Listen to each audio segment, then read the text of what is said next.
سورہ التوبہ سورت نمبر 9، یہ دو کنزیکٹو صورتیں جو ہیں یہ مدنی صورتیں ہیں، اور ان کا جو مرکزی ٹاپک ہے وہ جہاد کا اعلیٰ ترین درجہ قتال ہے، اللہ کی راہ میں لڑائی کرنا، ہولی وار جسے ہم کہتے ہیں، قتال۔ اب سورۃ الانفال جو ہے یہ مدنی دور میں شروع میں چونکہ غزوہ بدر ہوئی 2 ہجری کے اندر، اس کے فوراً بعد نازل ہوئی، اور جو سورہ التوبہ ہے وہ غزوہ تبوک جو نبی علیہ السلام کا آخری غزوہ تھا رومن امپائر کے خلاف، اس کے بعد نازل ہوئی۔ یعنی قتال کی جو ٹوٹل لینتھ ہے نا نبی علیہ السلام کی مبارک زندگی میں مدنی دور میں، آغاز کی جو صورت ہے وہ سورۃ الانفال ہے اور آخری صورت سورہ التوبہ ہے، لیکن قرآن میں اللہ تعالیٰ نے ان دونوں صورتوں کو اکٹھا جمع کر دی ہے۔ سورۃ الانفال غزوہ بدر کے بعد کی کمنٹری اور جہاد اور قتال سے ریلیٹڈ مسائل، اور سورہ التوبہ جو غزوہ تبوک ہے اس کے بعد کی کمنٹری، اور پھر ساتھ جو ایک پیس ٹریٹی مسلمانوں کا مشرکین عرب کے خلاف ٹوٹ گیا تھا، جس کے بعد اللہ تعالیٰ نے حکم دیا کہ 4 مہینے کا ٹائم ہے، یا تو یہ ایمان قبول کریں گے، ادروائز ان پہ عذاب استحصال آئے گا۔ ظاہر ہے پیچھے آلموسٹ 23 سال کی رسول اللہ کی دعوت تھی صلی اللہ علیہ وآلہ وسلم، وہ تو انشاءاللہ جب سورہ توبہ آئے گی تو ہم اس میں تفصیلی گفتگو کریں گے۔ فی الوقت سورۃ الانفال، انفال عربی زبان میں نفل ان کی جمع ہے، یعنی اضافی چیز، مال غنیمت کے لیے یہ ٹرم یوز ہوتی ہے، چونکہ جہاد اور قتال کے اندر پرائمری مقصد کفار کا مال لوٹنا نہیں ہوتا، بلکہ پرائمری مقصد اللہ تعالیٰ کے دین کی سربلندی ہوتا ہے، اور اس میں ایک سائیڈ بینیفٹ یہ ہوتا ہے کہ جو کفار جنگ کے دوران مال چھوڑ کر بھاگ جاتے ہیں وہ مسلمانوں کے ہاتھ لگ جاتا ہے ایک تحفے کے طور پر۔ ظاہر ہے کہ وہ لوہے کی بنی ہوئی چیزیں ہیں، مٹیریل ہے، اس زمانے میں بھی اس کی قیمت تھی، آج کل تو ویسے ہی لوہا بڑا مہنگا ہوا ہے، تو بہرحال اس کی لائف تو ہوتی ہے ان چیزوں کی۔ اس کے علاوہ جانور اور ساز و سامان، اس وقت قبائلی سسٹم میں تو یہ سمجھ لیں ایسٹس ہوتے تھے انسانوں کے پاس، کہ جنگی ساز و سامان جس قبیلے کے پاس زیادہ ہے اس کی سروائیول اتنی ہی آسان ہے، اور ساتھ ہی ساتھ ظاہر ہے کہ اسی بھاگ دوڑ کے اندر مال و دولت بھی چھوڑ کے وہ بھاگ جاتے تھے۔ اسے کہا جاتا تھا انفال، نفل ان کی جمع، جو اضافی چیز مال غنیمت۔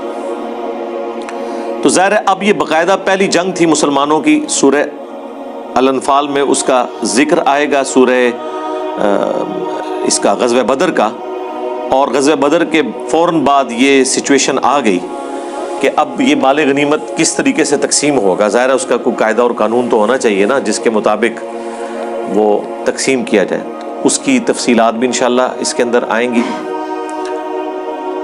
بخاری اور مسلم دونوں میں حدیث ہے کہ اللہ تعالیٰ نے، نبی علیہ السلام نے فرمایا، مجھے 5 ایسی خصوصیات دی ہیں جو مجھ سے پہلے کسی پیغمبر کو نہیں تھی۔ نمبر 1، پوری زمین میرے لیے سجدہ گاہ بنا دی گئی ہے۔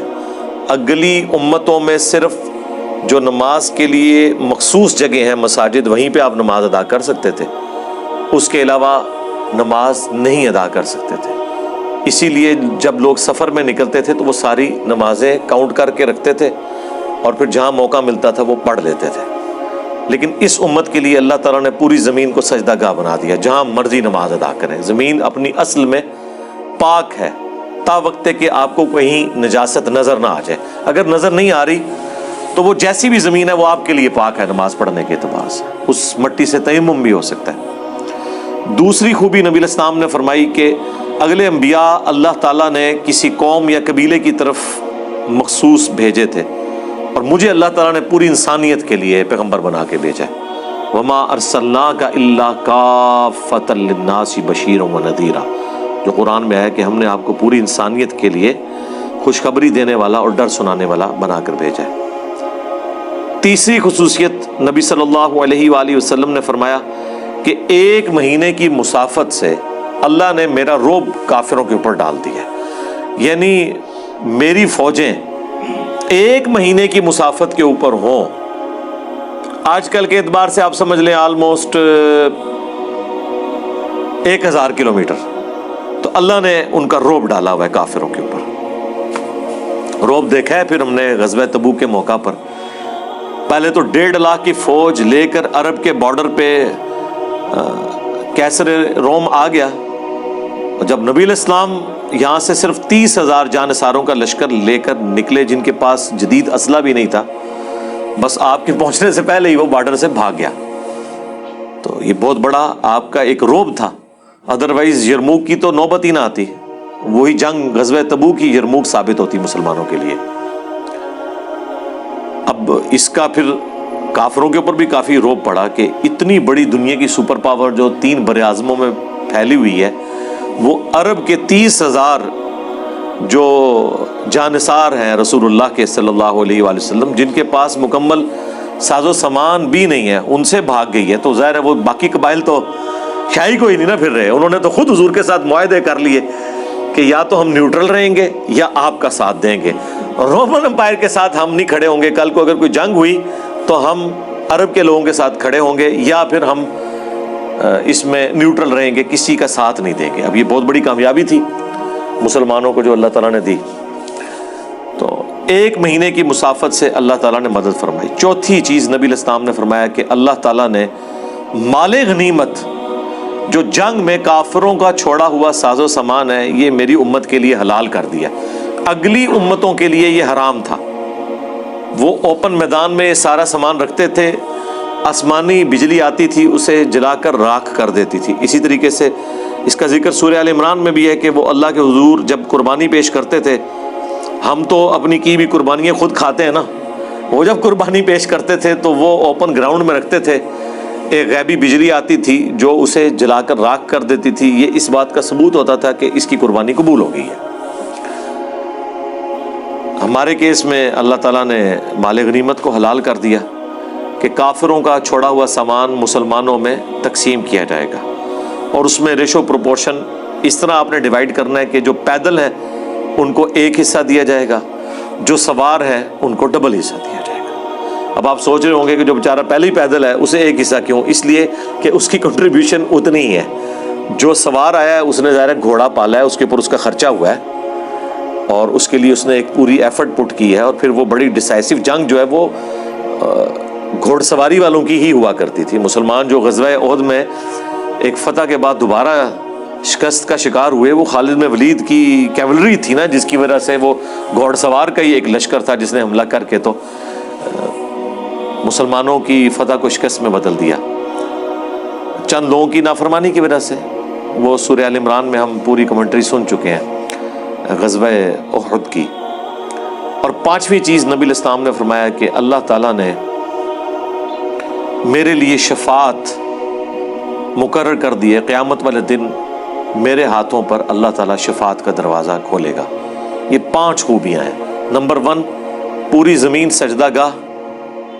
نمبر 2، نبی صلی اللہ علیہ وآلہ وسلم کی امت کا رعب اللہ تعالیٰ نے 1 مہینے کی مسافت سے رکھ دیا.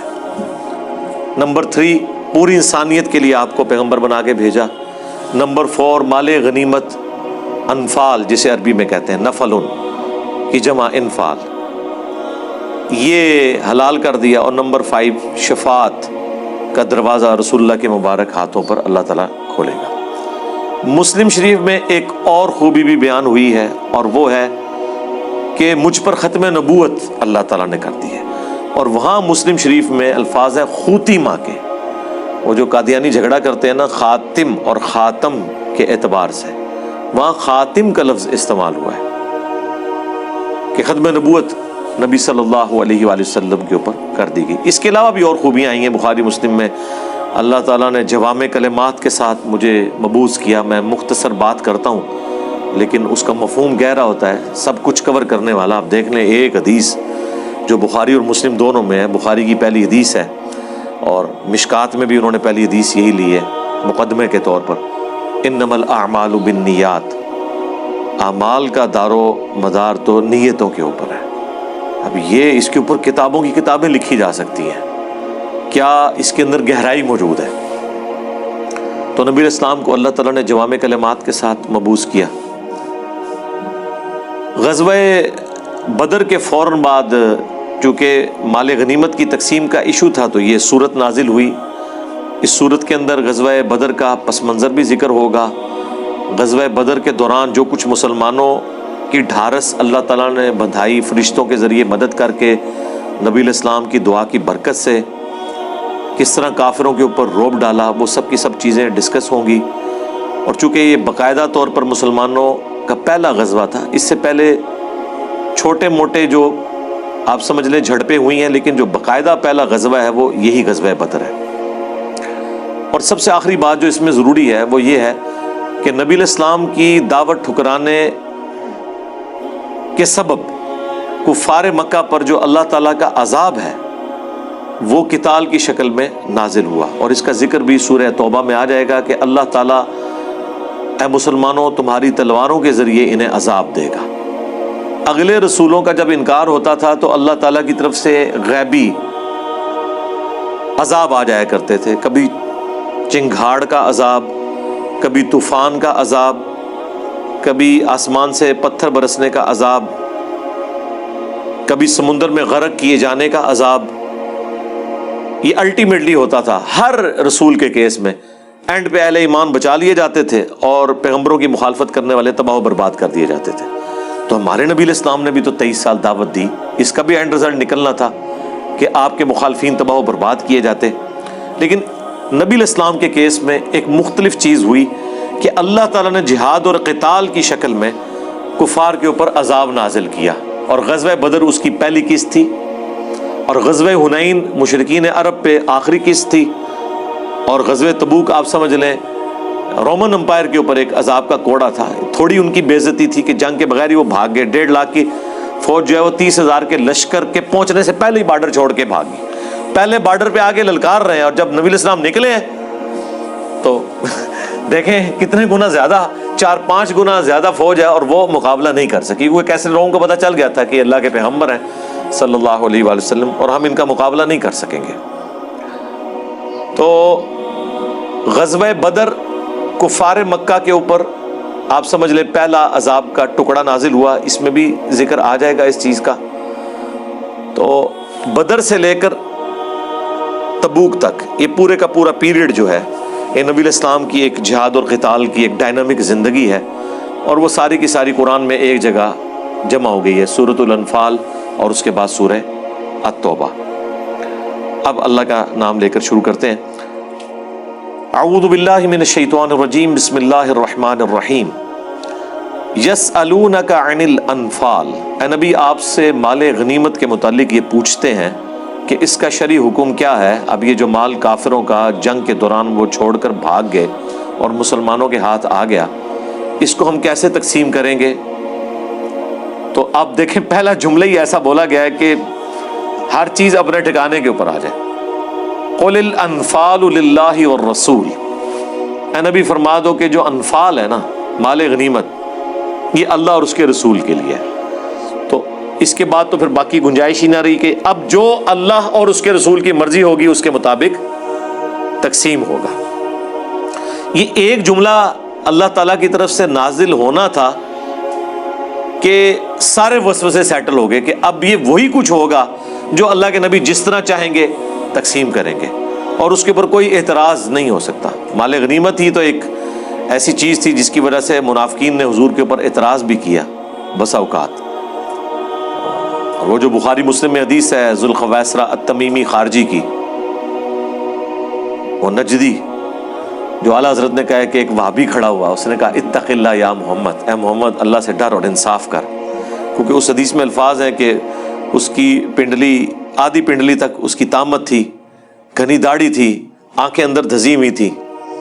تو وہ کہتے ہیں یہ حلیہ آپ دیکھ لیں کس کے ساتھ میچ کر رہا ہے۔ تو وہ کہتے ہیں ایک وہابی کھڑا ہوا اور اس نے کہا کہ اے محمد اللہ سے ڈر اور انصاف کر۔ تو نبی علیہ السلام نے فرمایا اگر میں انصاف نہیں کروں گا تو اور کون انصاف کرے گا؟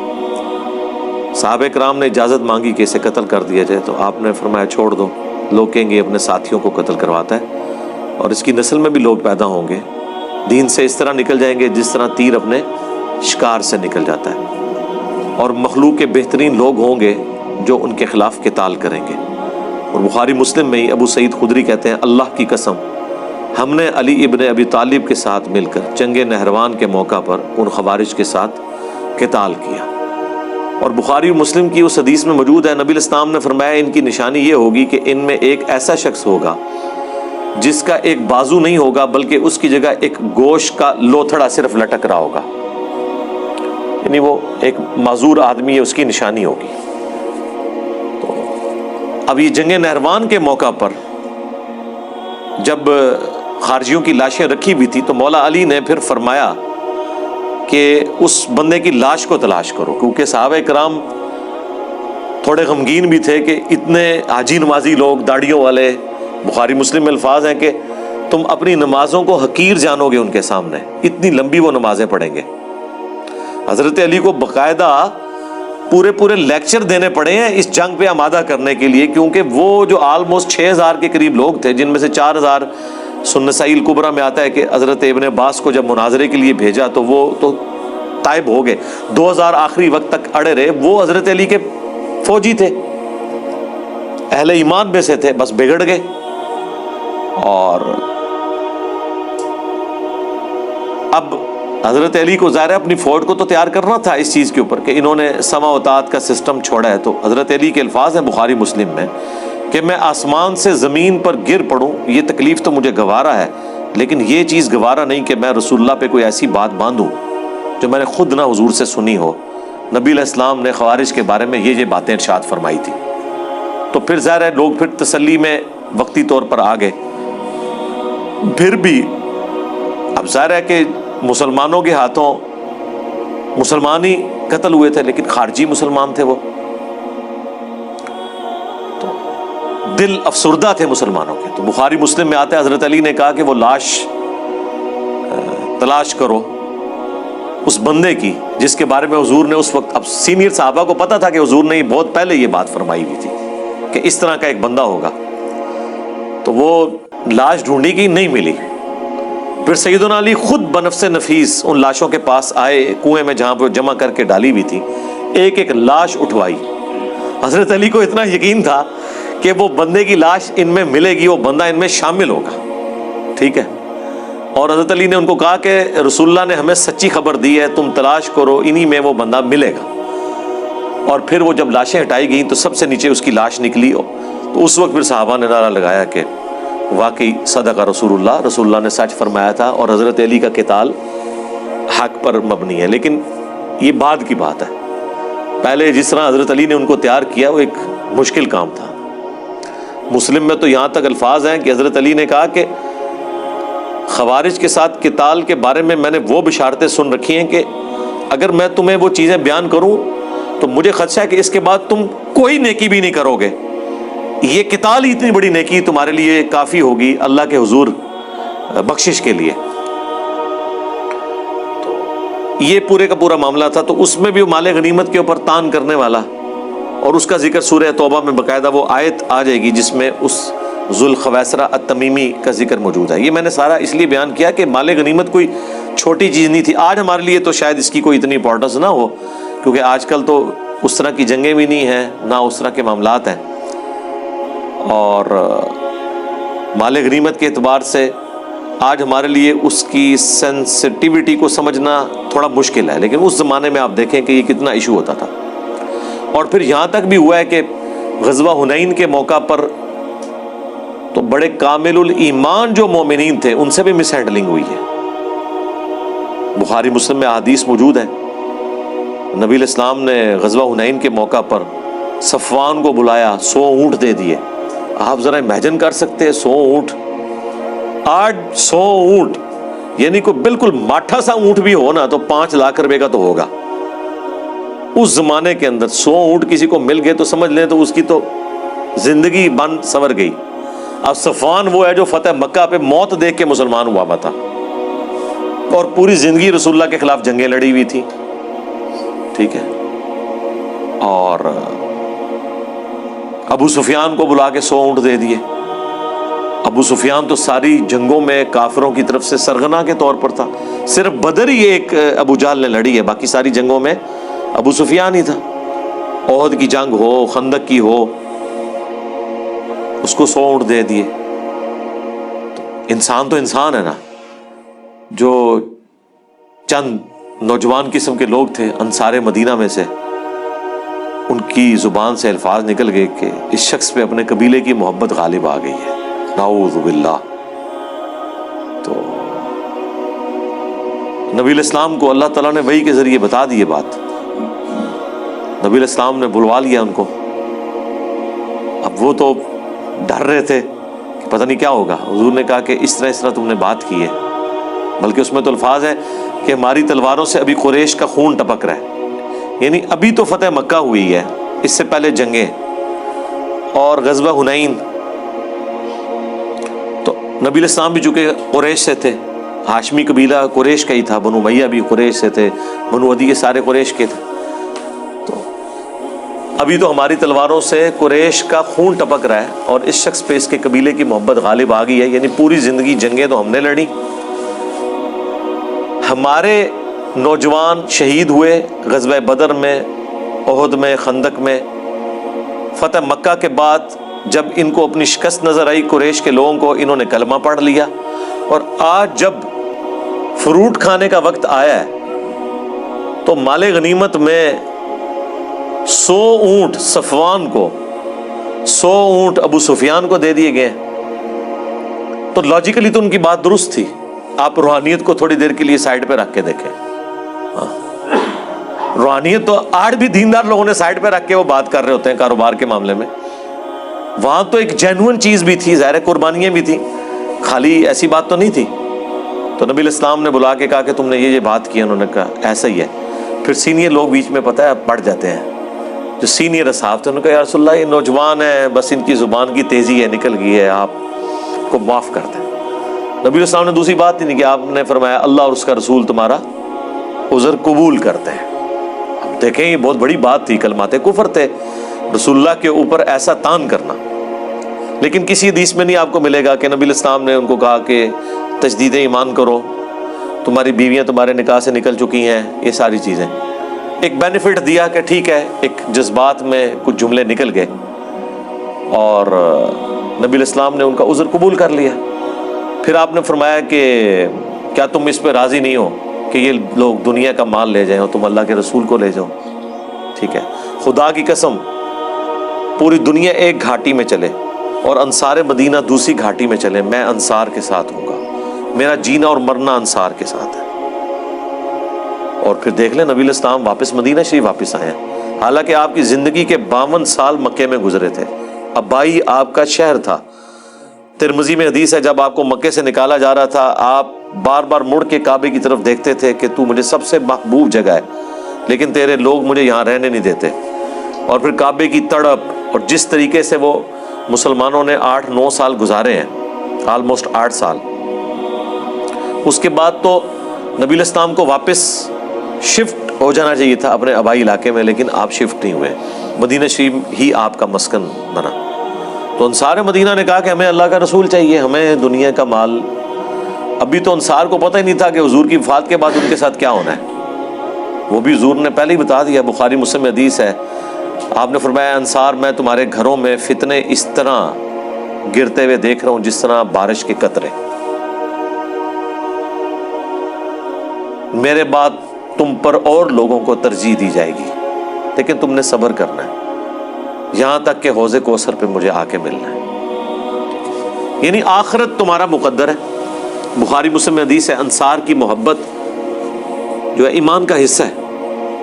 بلکہ یہ الفاظ ہیں کہ انصار سے محبت نہیں رکھے گا مگر مؤمن، انصار سے بغض نہیں رکھے گا مگر منافق.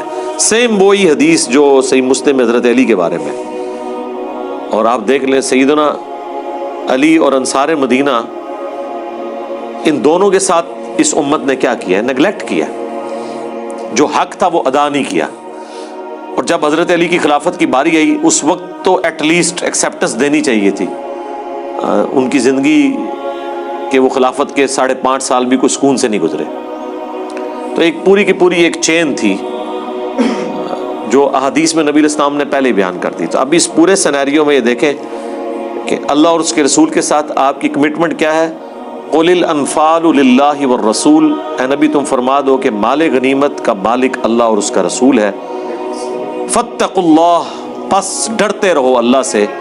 وَأَصْلِحُوا ذَاتَ بَيْنِكُمْ، اور اصلاح کرو اپنے باہمی معاملات کی. یعنی مال غنیمت کوئی بون آف کنٹینشن نہیں بننا چاہیے کہ یہ نہ ہو کہ مال کی وجہ سے آپس میں لڑ پڑو ایک دوسرے کے ساتھ. تم آپس میں اتفاق اور سلوک کے ساتھ رہو. دنیا کا مال آنے جانی چیز ہے، اس کی بنیاد کے اوپر آپس میں تمہاری نفرتیں نہیں ہونی چاہیے. وَأَطِيعُوا اللَّهَ وَرَسُولَهُ، اور اطاعت کرو اللہ کی اور اس کے رسول کی. ان کنتم مؤمنین، اگر تم واقعی مومن ہو نا تو تمہاری ٹوٹل کمٹمنٹ اللہ اور اس کے رسول کے ساتھ ہونی چاہیے. پھر آپ نے کسی لاجک میں نہیں پڑھنا. سمعنا وَأَطَعْنَا، سنا اور مان لیا.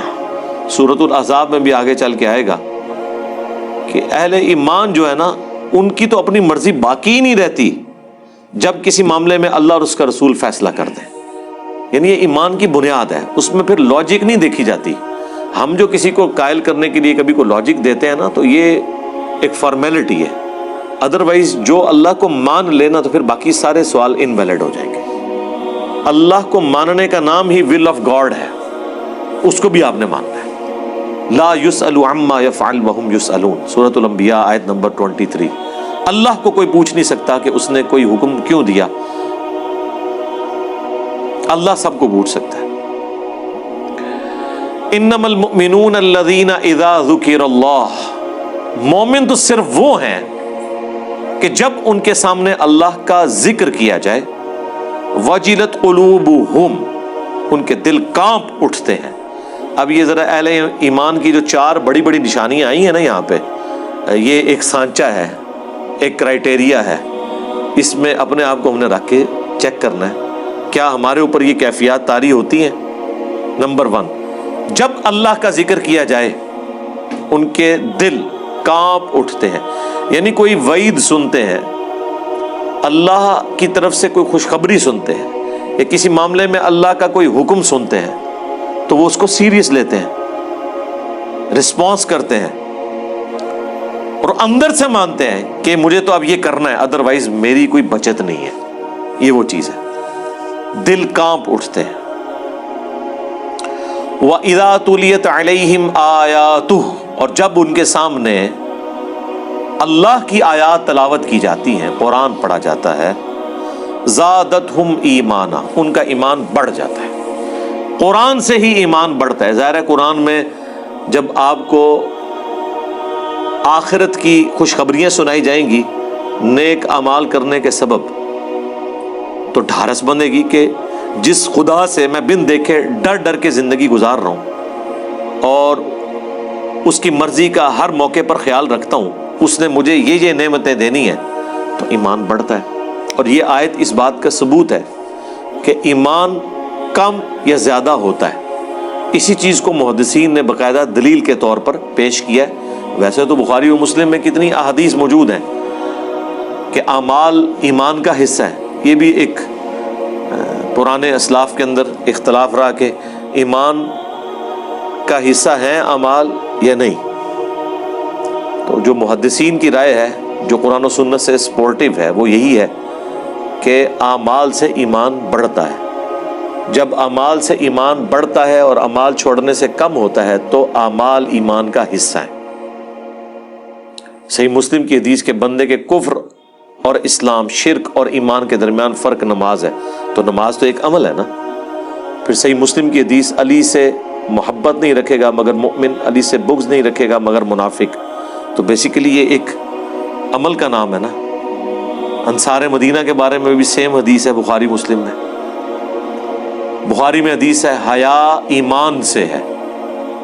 تو ایمان کی 70 کے قریب شاخیں ہیں، حیا ان میں سے ایک ہے.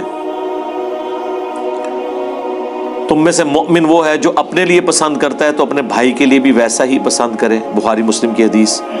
پھر بخاری مسلم کی حدیث کہ مومن وہ ہے جس کے ہاتھ اور زبان سے دوسرے مسلمان محفوظ رہیں. اب یہ ساری چیزیں جو عقیدے سے تعلق نہیں رکھتی ہیں، پریکٹیکل اعمال سے. اسی لیے ہم کہتے ہیں ایمان 3 چیزوں کا نام ہے. نمبر 1 اقرار باللسان، زبان سے اقرار کرنا، وتصدیق بالقلب، اور دل سے اس کی تصدیق کرنا. زبانی کلامی نہیں، اندر سے بھی آپ مانتے ہو. اور عمل بالجوارح، اور پریکٹیکلی اپنے اعمال کے ذریعے، اپنے اعضاء کے ذریعے نیک اعمال کرنا، یہ اس کا حصہ ہے. 2 چیزیں نہیں ہیں صرف، اقرار باللسان و تصدیق بالقلب. فقہ حنفی میں تو بس 2 چیزیں ہی پڑھائی جاتی ہیں، عمل بالجوارح نہیں ہوتا. اس لیے آپ دیکھ لیں اس معاملے میں آپ کو کمزوری بھی نظر آئے گی. تو محدثین اس آیت کو بھی پیش کرتے ہیں کہ ایمان کم یا زیادہ ہوتا ہے، ایمان فکس نہیں ہے. یہ جہمیہ کا نظریہ ہے، مرجیہ کا نظریہ ہے. اہل سنت کا نظریہ یہ ہے کہ ایمان کم یا زیادہ ہوتا ہے. ایک تو خیر ڈیٹم لیول کا ایمان ہے نا، اللہ، رسول، آخرت، انبیاء، کتابوں کو ماننا، وہ تو ایک سمجھ لیں ایک بنیاد ہے. اس کے بعد جو جتنا عمل کرے گا اس کا ایمان بڑھے گا. اور انسان کو فیل ہوتا ہے جب آپ نیکیوں میں استقامت اختیار کرتے ہیں تو آپ کو ایمان کی لذت ملتی ہے، جس کا سب سے بڑا پریکٹیکل ثبوت یہ ہے کہ گناہوں سے بچنا آسان ہو جاتا ہے. آپ نے اپنا ایمان چیک کرنا ہے تو دیکھ لیں آپ گناہوں سے کتنا بچتے ہیں. اگر آپ گناہوں سے نہیں بچ رہے تو آپ سمجھ لیں کہ آپ کا ایمان جو ہے نا بس وہ ایک روایتی قسم کا ایمان ہے. اگر آپ کا ایمان آپ کو گناہوں سے بچا لیتا ہے نا تو یہ ہے اصل ایمان کی نشانی. امام غزالی نے بڑی ٹیکنیکل گفتگو اس حوالے سے کیمیائے سعادت میں اور مکاشفۃ القلوب اور منہاج العابدین میں کی ہوئی ہے. انہوں نے کہا کہ، اور یہ لاجیکل بھی ہے، قرآن و سنت کی تعلیمات کا آپ سمجھ لیں یہ نچوڑ ہے. وہ کہتے ہیں نیک اعمال پہ استقامت کرنا یہ چھوٹی چیز ہے ادر دین فرائض کے. یہ وہ نفلی باتوں کی بات کر رہے ہیں. فرض تو کرنا ہے، اس کے بغیر تو آپ مسلمان ہی نہیں نا.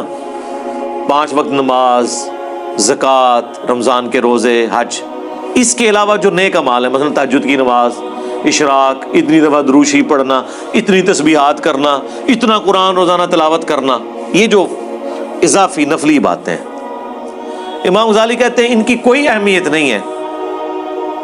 اصل اہمیت اس چیز کی ہے کہ آپ گناہوں سے بچتے ہیں کہ نہیں. اور پھر انہوں نے اس کی مثال دی کہ ایک تالاب ہے جس میں آپ نے صاف پانی جمع کیا ہوا ہے، لیکن مسلسل گندگی کا نالا اس میں آ کے گر رہا ہے، تو وہ صاف اعمال آپ کے کسی کام کے نہیں ہیں جو آلودہ ہوئے ہوئے ہیں. ویسے تو قرآن میں اللہ تعالیٰ نے سورہ ہود میں فرمایا کہ نیکیاں گناہوں کو مٹا دیتی ہیں، اس میں کوئی شک نہیں ہے، لیکن جو گناہ کبیر ہیں تو نیکیوں سے تو معاف نہیں ہوتے.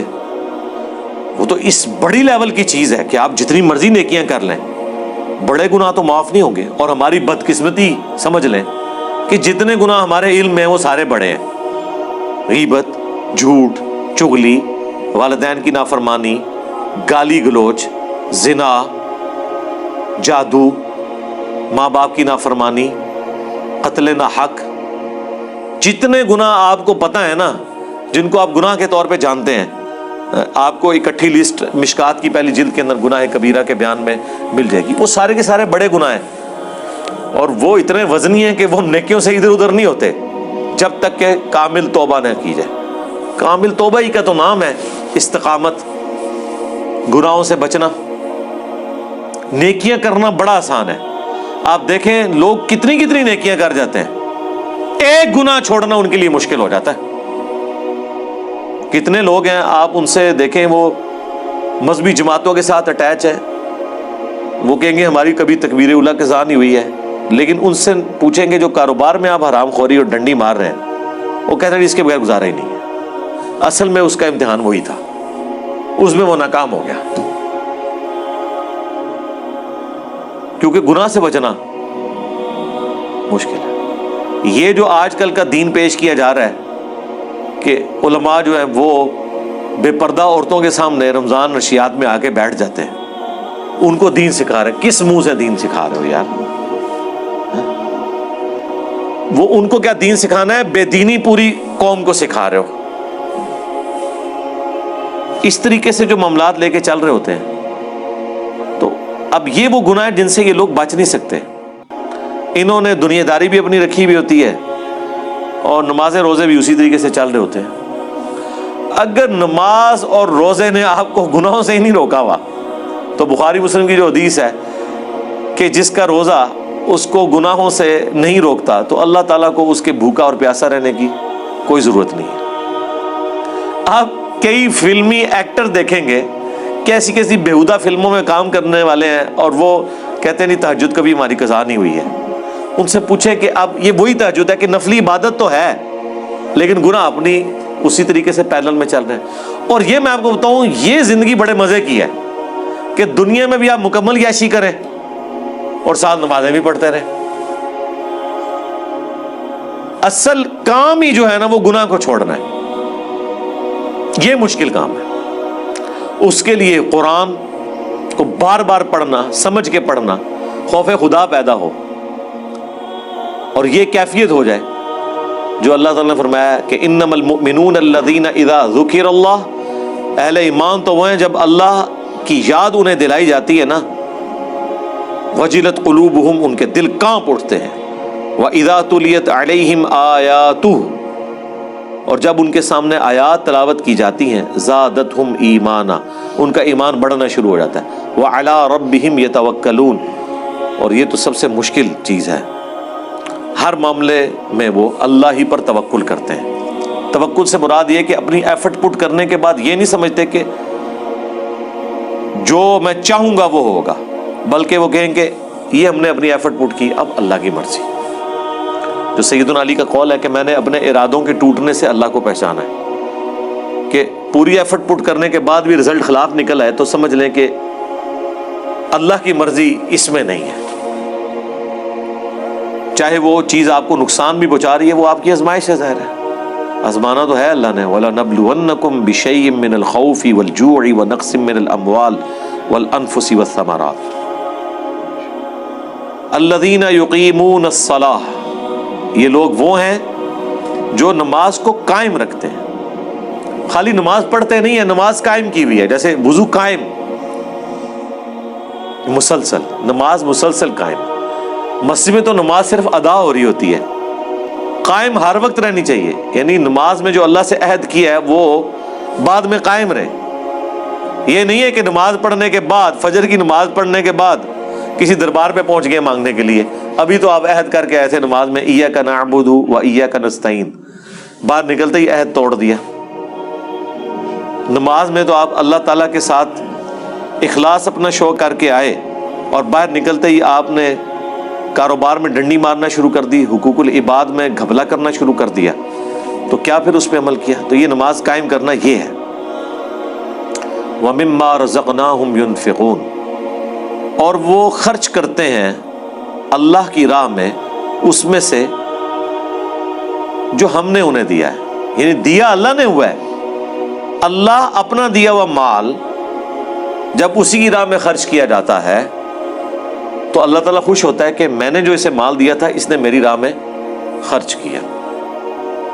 حالانکہ یہ کوئی کمال تو نہیں ہونا چاہیے, دیے اس نے تھا, لیکن یہ اللہ تعالیٰ کی قدردانی اس لیول کی ہے کہ سورہ البقرہ میں تو اللہ نے کہا کہ یہ قرض حسنہ ہے مجھ پر, دیا اس نے ہے. جب آپ اس کی راہ میں خرچ کرتے ہیں تو اللہ تعالیٰ کہتا ہے جو تم نے میری راہ میں خرچ کیا یہ تم نے مجھے قرض دیا ہے, اور اس قرض کا بدلہ میں آخرت میں 700 گنا بلکہ بعض کے لیے اس سے بھی بڑھ کر لوٹاؤں گا.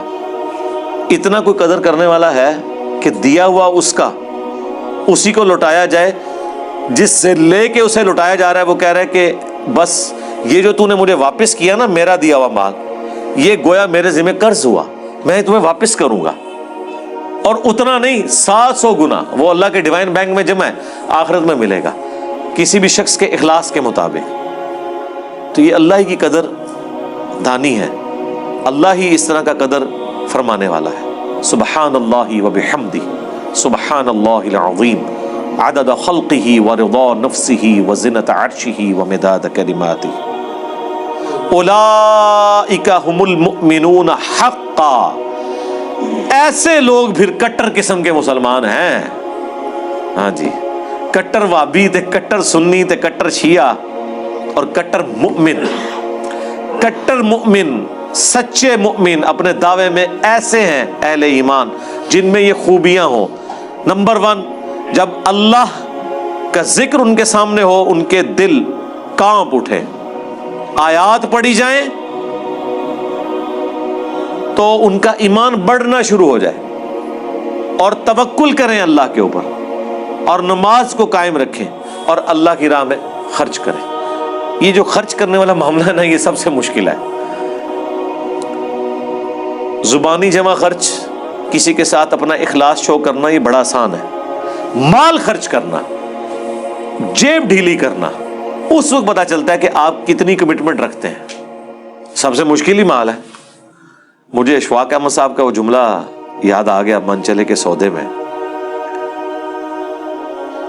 تو جب وہ اس کا وہ جو ہیرو ہے نا ارشاد، وہ جب اپنے اسٹوڈنٹس سے بات کر رہا ہوتا ہے نا، تو اس دوران وہ کہتا ہے کہ یہ جو میں تمہیں ٹائم دے رہا ہوں نا، یہ میں اپنی زندگی تمہیں دے رہا ہوں۔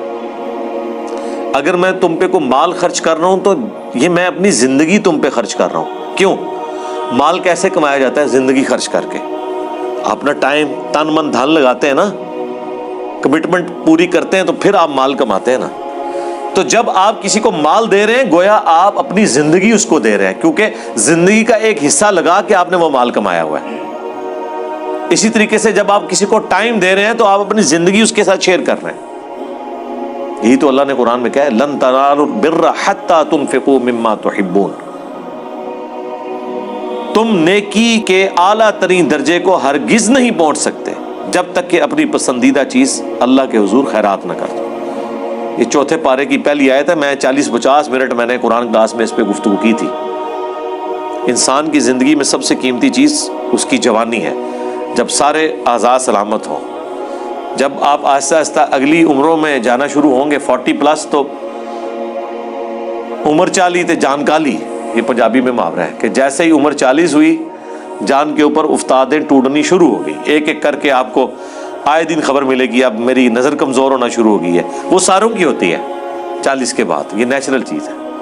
پھر کسی کو خبر ملے گی کہ جی اس کے جو ہے وہ گردے سے ہی کام نہیں کر رہے، کسی کو خبر ملے گی کہ اس کا کولیسٹرول بڑھ گیا ہے، کسی کو کوئی خبر ملے گی۔ آہستہ آہستہ یہ خبریں جمع ہوتی یہ اتنی خبریں ہوں گی کہ ایک دن آپ کی اپنی خبر آ جائے گی کہ ہاں جی کام ہو گیا، اینڈ لگ گیا بندہ، ٹھیک ہے۔ تو یہ ایک معاملہ اس طریقے سے چلتا رہتا ہے۔ اللہ تعالیٰ فرما رہے کہ اہل ایمان کی یہ نشانی ہے کہ ان کے اندر یہ خوبیاں پائی جاتی ہیں۔ جو لوگ یہ خوبیوں کے حامل ہیں نا، ایمان ان کا بڑھتا ہے آیات سننے سے، اللہ کے ذکر سے کانپ اٹھتے ہیں، اپنے رب پہ توکل کرتے ہیں، نماز قائم رکھتے ہیں اور اللہ کی راہ میں خرچ کرتے ہیں۔ اولئک هم المؤمنون حقا، ایسے لوگ حقیقتاً جو مؤمن ہیں نا، سچے مومن وہ ہیں۔ لہم درجات عند ربہم، ان کے لیے ہیں ان کے رب کے حضور درجات، و مغفرہ اور مغفرت، و رزق کریم اور باعزت روزی۔ آخرت کی جو ہمیشہ کی زندگی ہے وہ ایسے لوگوں کا مقدر ہونے والی ہے۔ اللہم اجعلنا منہم مع النبیین والصدیقین والشہداء والصالحین، آمین۔ یہ جی 4 آیات۔ اب 5ویں آیت سے غزوہ بدر کے اوپر کمنٹری شروع ہو رہی ہے۔ غزوہ بدر کے فوراً بعد چونکہ یہ سورہ الانفال 2 ہجری میں نازل ہوئی ہے، تو اب غزوہ بدر کا پس منظر پہلے بیان ہوگا، اور اس کے بعد جو اس سے ریلیٹڈ کچھ حالات و واقعات ہیں وہ اس میں ڈسکس ہوں گے۔ اس کے لیے پس منظر سمجھنا ضروری ہے تاکہ آپ کو چیزیں کچھ کلیئر ہو جائیں کہ غزوہ بدر جو ہے یہ ایک حادثاتی طور پر ایک غزوہ ہے جو اسٹیبلش ہوا ہے۔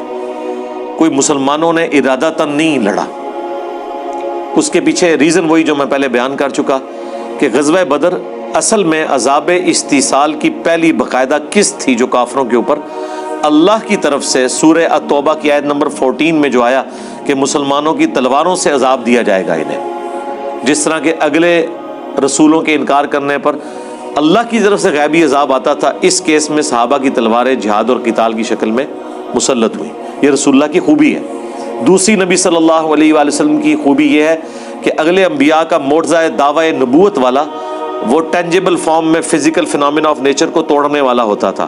موسیٰ علیہ السلام کے لیے لاٹھی کا سانپ اور اژدہا بن جانا, عیسیٰ علیہ السلام کا مردوں کو زندہ کرنا. لیکن ہمارے نبی کے کیس میں اس طرح کے معجزات دعوے نبوت والے نہیں ہیں سوائے اس قرآن کے. باقی معجزات ہیں لیکن دعوے نبوت والا جو معجزہ ہے وہ قرآن ہے. اسی لیے اسے قیامت تک کے لیے محفوظ کر دیا اللہ نے, چونکہ نبوت قیامت تک کے لیے تھی. انا نحن نزلنا الذکر وانا لہ لحافظون, بے شک اس الذکر یا دہانی کو ہم نے نازل کیا, ہم ہی اس کی حفاظت کرنے والے ہیں. تو غزوہ بدر اس عذاب کی پہلی قسط تھی, بلکہ اس سے پہلے تو یعنی کفار جب لڑنے کے لیے آ رہے تھے وہ کہہ رہے تھے یوم الفرقان ہوگا, یہ حق اور باطل میں فیصلے کا دن ہوگا. ٹھیک ہے, تو اللہ تعالیٰ نے کہا کہ پھر ہم اسے یوم الفرقان بنائیں گے. اور ابو جہل بھی قتل ہوا, 70 کے قریب ان کے سردار قتل ہو گئے. مکے میں تو صف ماتم بچھ گئی, اور قریش تو اپنی تلوار میں بھی مشہور تھے. کبھی انہوں نے سوچا ہی نہیں تھا کہ ہمیں بھی شکست دی جا سکتی ہے. اور اس سے بڑی ان کے لیے ذلت یہ تھی کہ ہمارے اپنے قریشی لوگوں نے ہی ہمارے ساتھ یہ کیا ہے. تو یہ بہت بڑی ذلت, کیونکہ وہ تو آپ سمجھ لیں ایک پیر خانہ چلا رہے تھے نا, اللہ کی خانقاہ چلا رہے تھے. ان کے تو قافلے بھی راستے میں لوٹے نہیں جاتے تھے. پورے عرب کے لوگ قریش کو بڑی رسپیکٹ دیتے تھے, کیونکہ ہر قبیلے کے بت رکھے ہوئے ہوتے تھے کعبے میں, تو وہ رسپیکٹ دیتے تھے. ان کے قافلے کو کوئی ہاتھ نہیں ڈالتا تھا, اتنی ان کی عزت تھی. تو اور اتنی ان کی مٹی پلید ہوئی اس حوالے سے, ظاہر ہے پورے عرب میں ان کی وہ ایک بے عزتی بھی ہوگی کہ وہ لوگ جن کو انہوں نے ذلیل و خوار کر کے یہاں سے نکالا اپنے زوم میں, ان کی جائیدادوں کے اوپر قبضے کیے, وہ نہتے لوگ مدینے میں گئے ہیں اور 313 لوگ نہتے آئے ہیں, اور 1000 کا لشکر جو کیل کانٹے سے لیس ہے انہیں ملیہ میٹ کر کے رکھ دیا ہے. تو کتنی بڑی بے عزتی آج کے دور میں بھی, ذرا آپ اس کو سوچیں. تو یہ غیبی مدد تھی, اللہ تعالیٰ کی طرف سے یہ عذاب نازل ہوا تھا. اور قرآن میں بھی ذکر آئے گا کہ فرشتے نازل ہوئے باقاعدہ. بخاری مسلم میں احادیث ہیں کہ فرشتے حضرت جبرائیل علیہ السلام خود نازل ہوئے اس جنگ کو لڑنے کے لیے. حتیٰ کہ بخاری میں حدیث ہے حضرت جبرائیل نے رسول اللہ سے پوچھا کہ آپ کے ساتھیوں میں سب سے افضل کون ہے, تو نبی علیہ السلام نے فرمایا کہ وہ میرے ساتھی جو بدر میں میرے ساتھ شریک ہوئے ہیں. تو انہوں نے کہا یا رسول اللہ, ہم فرشتوں میں بھی سب سے افضل فرشتے وہ ہیں جو بدر میں آپ کے ساتھ تھے. یعنی رسول اللہ کی نسبت کی وجہ سے فرشتوں کے بھی مراتب ہیں, نبی علیہ السلام کی نسبت کی وجہ سے. تو یہ غزوہ بدر ایک بہت غیر معمولی چیز تھی. اسی لیے بخاری میں آتا ہے نبی علیہ السلام نے کس طرح دعا کی ہے پوری لجاجت کے ساتھ کہ اے اللہ, اگر تو چاہتا ہے کہ اب قیامت تک تیری عبادت نہ کی جائے تو پھر تو یہ بے شک مارے جائیں, اور اگر تو یہ چاہتا ہے کہ تیرا ذکر قیامت تک ہو تو پھر تم نے میری لاج رکھنی ہے. اور پھر نبی علیہ السلام حضرت ابوبکر حضور کے ساتھ ہیں, وہ دعا سن کے حضرت ابوبکر کا کلیجہ منہ کو آ رہا ہے کہ حضور کس طریقے سے دعا مانگ رہے ہیں. اب حضرت ابوبکر کو تو اندازہ نہیں تھا نا, حضور کی تو پیچھے محنت تھی, آپ کو پتا تھا کہ اگر یہ کام, اب وہ آپ سمجھ لیں ایک تھریش ہولڈ پوائنٹ تھا, ادھر 0-1 ہو جانا تھا. اگر مسلمان وہ جنگ جیتے ہیں تو مسلمانوں کا گراف اوپر چڑھنا تھا, اور اگر وہ جنگ ہارتے ہیں تو سارے کا سارا معاملہ ہی ریورس ہونا شروع ہو جانا تھا. جن پہ دھاگ آلریڈی بیٹھی ہوئی تھی, نبی علیہ السلام جب مدینہ شریف ہجرت کر کے گئے ہیں تو دھاگ تو بیٹھ گئی تھی. اس سے بڑی کیا دھاگ تھی کہ عبداللہ ابن ابی جو قریب تھا کہ وہ پورے مدینے کا سردار چنا جاتا, رسول اللہ کو چن لیا گیا. مواخات کروا دی نبی علیہ السلام نے, انصار اور مہاجر بھائی بھائی بنا دیے. میثاق مدینہ کروا دیا کہ اپنا اپنا مذہب اپنی جگہ, تم یہودی ہو یہودی رہو, لیکن مدینے پہ جب حملہ ہوگا تو پھر سارے مل کر مدینے کا ڈیفنس کریں گے. نبی علیہ السلام نے اپنا مرکز بھی مسجد نبوی کے طور پر قائم کر لیا, وہی آپ کی خانقاہ بھی تھی, وہی آپ کا دفتر بھی تھا, اس کے ساتھ ہی آپ کا گھر مبارک بھی تھا. تو نبی علیہ السلام کی ایک سمجھ لیں چھوٹی سی امپائر تو قائم ہو گئی تھی نا. تو یہ سارے کا سارا معاملہ ریورس ہو جانا تھا اگر غزوہ بدر میں مسلمانوں کو شکست ہوتی. اور پھر نبی علیہ السلام جب وہ دعا کر کے نکلے تو بخاری میں آتا ہے کہ نبی علیہ السلام نے پھر اعلان کیا کہ ان کے چہرے بگاڑ دیے جائیں گے اور یہ پیٹ پھیر کر بھاگ جائیں گے. پھر اللہ تعالیٰ کی طرف سے غیبی مدد آئی, بارش نازل ہوئی, اس کا ذکر قرآن میں بھی ہے, بخاری مسلم میں موجود ہے.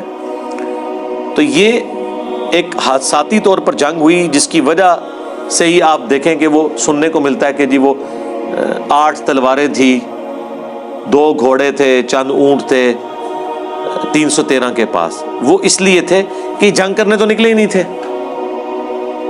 یہ نکلے تھے ابو سفیان کے قافلے کو لوٹنے کے لیے. تو ہم لفظ نہیں وہ استعمال کریں گے. ظاہر ہے کہ اہل مکہ نے مسلمانوں کی جائیداد کے اوپر قبضہ کیا ہوا تھا. اللہ تعالیٰ کی وحی کے ذریعے مسلمانوں کو اجازت ملی کہ اب ظاہر مکے سے تو مال و دولت مسلمان لا نہیں سکتے تھے. ان کا جو تجارتی قافلہ مدینے کے راستے سے جایا کرتا تھا شام کی طرف، اور اہل مکہ کی گزر بسر اسی تجارت کے ذریعے ہوتی تھی جو تبادلہ کرتے تھے، بارٹر سسٹم چل رہا تھا.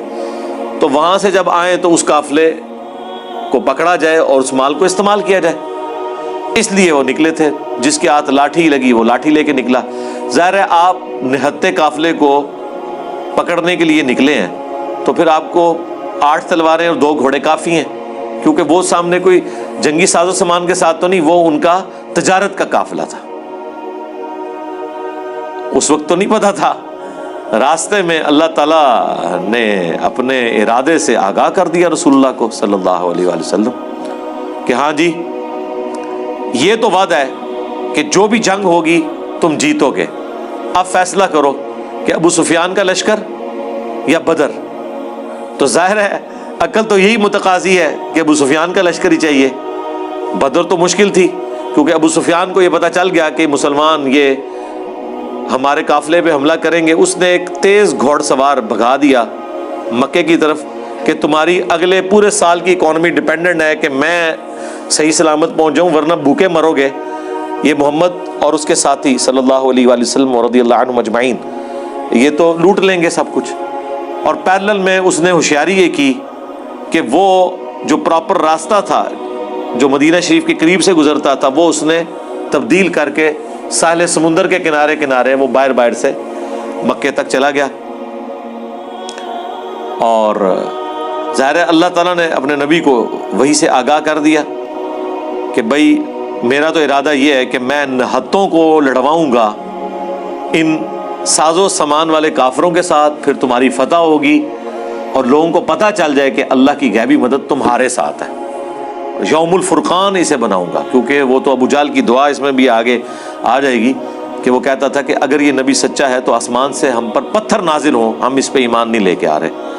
تو اللہ تعالیٰ نے کہا کہ یہ جو اس طرح کی دعائیں کرتا ہے نا اور لوگوں کو دھوکہ دیتا ہے، یہ سب کا سب معاملہ تل پٹ ہو جائے گا جب غیبی مدد آئے گی اور رسول اللہ صلی اللہ علیہ وآلہ وسلم اور ان کے جانثار ساتھیوں کو جو فتح نصیب ہوگی. یہ فتح یہ اس چیز کو طے کرے گی کہ اللہ کی غیبی مدد ہے نبی صلی اللہ علیہ وآلہ وسلم کے ساتھ. تو اب مسلمان تو ظاہر ہے اس نہتے قافلے کے لیے نکلے تھے، راستے میں یہ آ گیا. اب نبی علیہ السلام نے پھر مشورہ کیا، صحیح مسلم میں آتا ہے. تو صحابہ کرام حضرت ابوبکر سے پوچھا، انہوں نے کہا ٹھیک ہے یا رسول اللہ جو آپ کی مرضی.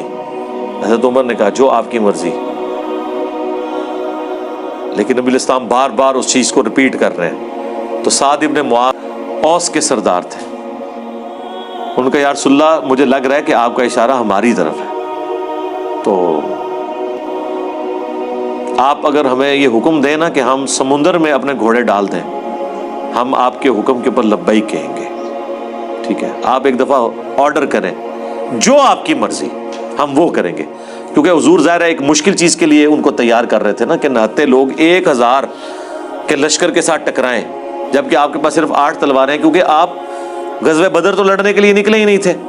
اللہ نے راستے میں کہا کہ نہیں بھئی میرا فیصلہ یہ ہے کہ میں حق کا حق ہونا اور باطل کا باطل ہونا ظاہر کروں.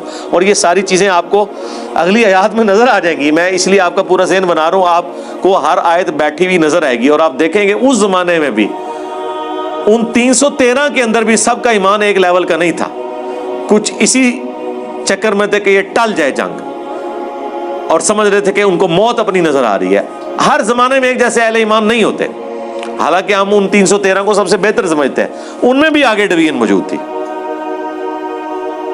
اور اسی موقع کے اوپر حضرت مقداد کا وہ جو جملہ ہے جو بخاری میں الفاظ ہیں، عبداللہ ابن مسعود کہتے ہیں کہ میری پوری زندگی یہ خواہش رہی ہے کہ کاش یہ جملہ میری زبان سے نکلتا جو حضرت مقداد کی زبان سے نکلا کہ یا رسول اللہ ہم موسیٰ کے ساتھی نہیں ہیں کہ ہم آپ سے یہ کہیں کہ اے موسیٰ تو اور تیرا رب جا کے لڑے، ہم یہیں پہ کھڑے ہیں، جا کے تم لوگ شام فتح کرو، تو جب فتح ہو جائے گا تو ہم داخل ہو جائیں گے، ہم آپ کے آگے سے لڑیں گے، دائیں سے لڑیں گے، بائیں سے لڑیں گے، اپنی جان آپ کے اوپر نچھاور کریں گے۔